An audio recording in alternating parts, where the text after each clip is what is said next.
This video sponsored by BuyMode shopping app. BuyMode e-shopping application is one of the online shopping app now available on Play Store and App Store. So மக்களே, இன்றைக்கி south Indian style chicken gravy ஒன்று பார்க்க போகிறோம். So அதுக்கு first நம்ம ஒரு பாத்திரத்தில் சிக்கனை எடுத்து ஒரு 1 kg சிக்கனை எடுத்து அதில் கொஞ்சோண்டு மஞ்சத்தூள், கொஞ்சோண்டு தயிர் ஊற்றி, தண்ணியை ஊற்றி கொஞ்சம் நேரம் ஊற வச்சுட்டு தென் அதை நல்லா க்ளீன் பண்ணி எடுத்துக்கலாம். ஒரு 3 to 4 times நல்லா வாட்டரில் மாற்றி மாற்றி க்ளீன் பண்ணி எடுத்துக்கிட்டிங்கன்னா அந்த மேலே உள்ள அந்த இரத்தக்கரை அது எல்லாமே போயிடும். ஸோ சிக்கனும் நல்லா சாப்பிட்றதுக்கு நல்லா டேஸ்ட்டாகவும் இருக்கும்.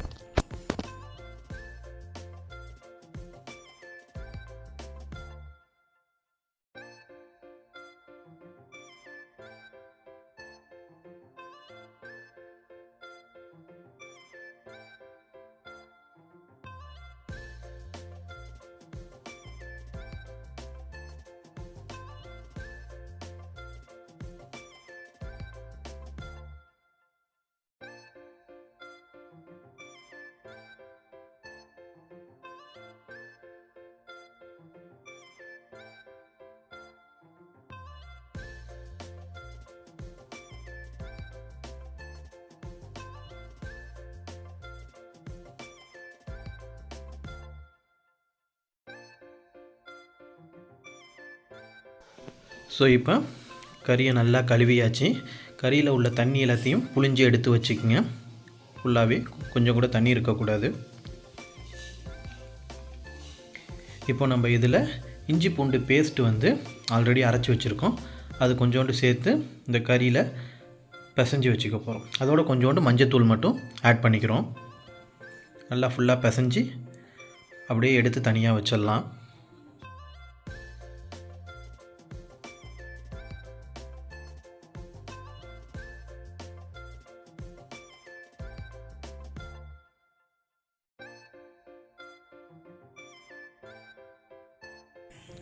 இப்போ கறியை எடுத்து வச்சுட்டு ஒரு கடாயில் நமக்கு தேவையான அளவு எண்ணெய் சேர்த்துக்கலாம். கடாய் காஞ்சதுக்கப்புறம்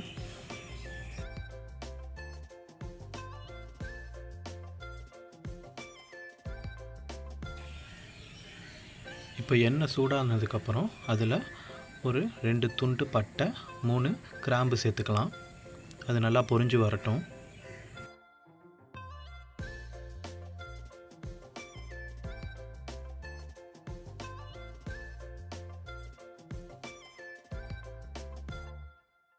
ஸோ அது நல்லா பொரிஞ்சு வந்துட்டு இப்போ நம்ம நறுக்கி வச்ச வெங்காயத்தை இதில் சேர்த்துக்கலாம். பெரிய வெங்காயம் ஒரு 2 நல்லா நீள் வாக்கில் நறுக்கி வச்சுருக்கேன். அதை இதில் சேர்த்துக்கிட்டேன். அதோட 2 பச்சை மிளகாய் சேர்த்துருக்கேன் காரத்துக்காக. இப்போ நல்லா அதை வதக்கி விட்டுக்கலாம். வெங்காயம் கொஞ்சம் பொன்னிறமாக வதங்குற வதக்கி விட்டுக்கிட்டே இருங்க.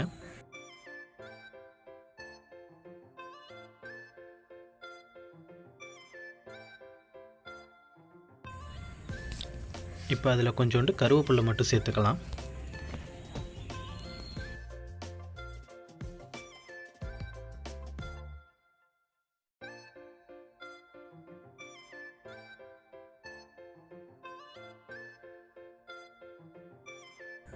ஸோ இப்போ நல்லா வதங்கிட்டு இப்போ நம்ம அந்த சிக்கனை எடுத்து இதில் கொட்டிக்கலாம்.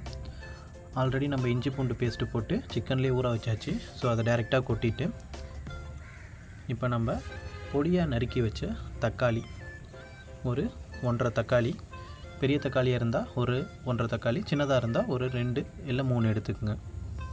இப்போ நல்லா அதை போட்டு ஃபுல்லாக நம்ம கிண்டிக்கலாம்.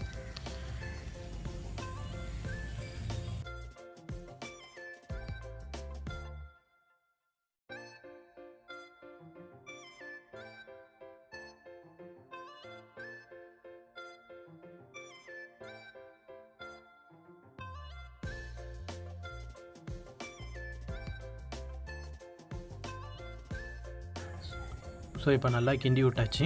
இப்போ நம்ம ஒரு தட்டை போட்டு மூடி விட்டுடலாம். அது நல்லா கறி கொஞ்சம் கொதித்து வரட்டும். ஏன்னா இதுக்கு நம்ம தண்ணி சேர்க்கணுன்னு அவசியம் கிடையாது. நல்லாவே அதிலே கறியிலே உள்ள தண்ணி எல்லாமே இறங்கி நல்லா கொதித்து வந்திருக்கு. நீங்களே பாருங்கள். இப்போ நம்ம ஒரு கிண்டி விட்டுக்கலாம்.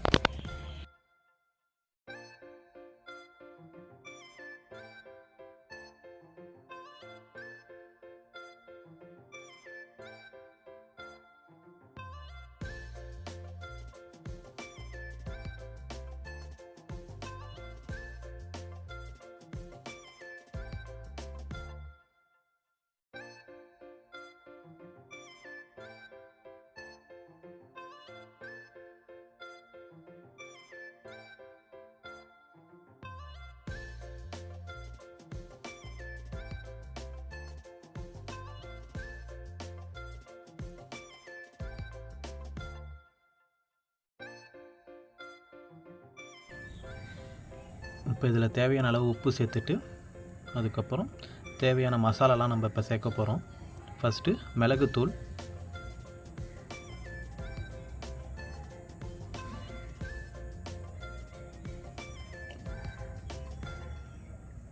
நம்ம மிளகுத்தூள் வந்து ஒரு 2 டீஸ்பூன் கிட்ட சேர்க்க போகிறோம். ஏன்னா மிளகுத்தூள் அதிகமாக சேர்த்தா தான் அந்த காரம் நல்லா தூக்கலாக சாப்பிட்றதுக்கு ரொம்ப டேஸ்ட்டாகவும் இருக்கும். ஸோ நெக்ஸ்ட்டு நம்ம சீரகத்தூள் சேர்க்குறோம். அடுத்தது தனி மிளகாத்தூள் ஒரு 1.5 டீஸ்பூன் சேர்த்து இப்போ நம்ம ஃபுல்லாக கிண்டி விட வேண்டியதான்.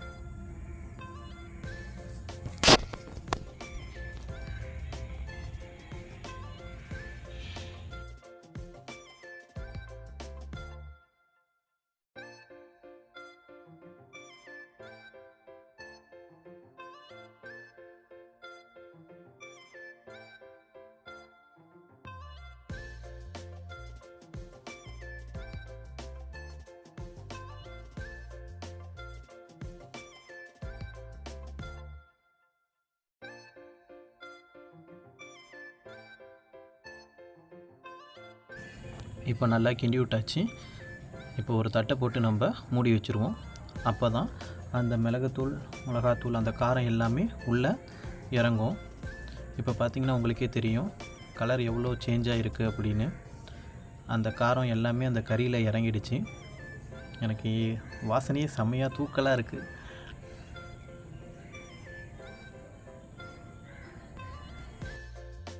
ஸோ இப்போ இதில் கொஞ்சோண்டு தேங்காய் அரைச்சி வச்சுருக்கோம். தேங்காயும் சோம்பும் போட்டு அரைச்சி வச்சுருக்கேன். அது கொஞ்சோண்டு சேர்த்துக்கலாம். அப்போ தான் அந்த கிரேவி பதத்துக்கு வரும். ஸோ இப்போ நல்லா கிண்டி விட்டுக்கலாம்.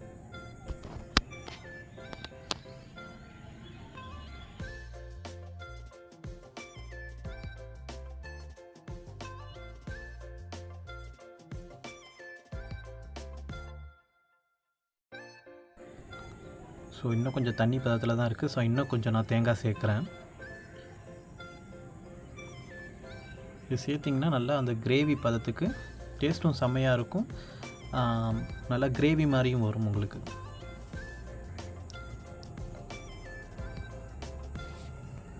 உங்களுக்கே தெரியும் அதை பார்க்குறப்பயே.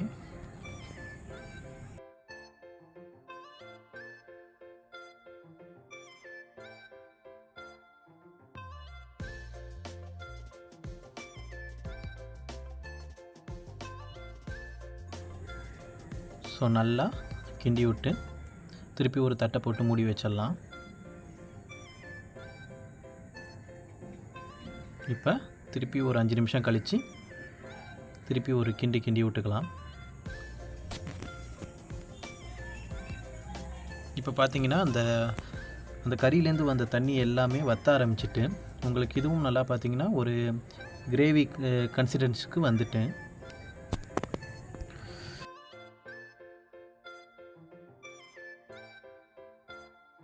ஸோ இப்போ சிக்கன் நல்லா வெந்து அது கிரேவி பதத்துக்கு வந்துட்டு அந்த வாட்டர் எல்லாமே ட்ரை ஆகி நம்ம ஸ்டார்டிங்கில் ஊற்றின ஆயில் வந்து பிரிஞ்சு வெளில வர ஆரம்பிச்சிட்டு. ஸோ இப்போ இதில் கடைசியாக கொஞ்சோண்டு கொத்தமல்லி தழை மட்டும் சேர்த்துக்கலாம். சேர்த்துக்கிட்டு இறக்கி சாப்பிட்டிங்கன்னா அவ்வளவு டேஸ்ட்டாக இருக்கும். நானே கிட்டத்தட்ட ஒரு 2 பிளேட் ரைஸ் வச்சு இதை போட்டு பெரட்டி சாப்பிட்டதில் 2 பிளேட் கிட்ட சாப்பிட்ருக்கேன். அவ்வளோ டேஸ்ட்டாக இருந்துச்சு. நீங்களும் கண்டிப்பாக இதை வீட்டில் ட்ரை பண்ணி பாருங்கள். ட்ரை பண்ணி பார்த்துட்டு உங்களோட ஃபீட்பேக்கை கமெண்டில் சொல்லுங்கள். தேங்க்ஸ் ஃபார் வாட்சிங். மறக்காமல் என் சேனலை சப்ஸ்கிரைப் பண்ணிக்கங்க, அந்த பெல் பட்டனையும் அழுத்திக்கங்க.